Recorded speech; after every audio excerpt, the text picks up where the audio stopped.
اور بعض ان میں ان پڑھ ہیں کہ اپنے خیالات باطل کے سوا خدا کی کتاب سے واقف ہی نہیں،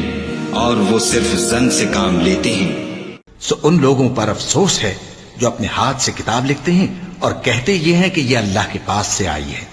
تاکہ اس کے عوض تھوڑی سی قیمت یعنی دنیاوی منفعت حاصل کریں۔ سو ان پر افسوس ہے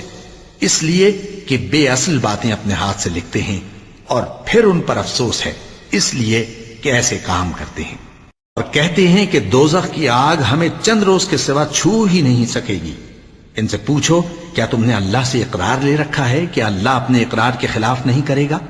یا تم اللہ کے بارے میں ایسی باتیں کہتے ہو جن کا تمہیں مطلق علم نہیں؟ ہاں کیوں نہیں،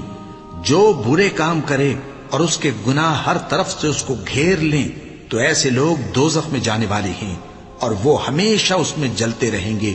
اور جو ایمان لائیں اور نیک کام کریں وہ جنت کے مالک ہوں گے اور ہمیشہ اس میں عیش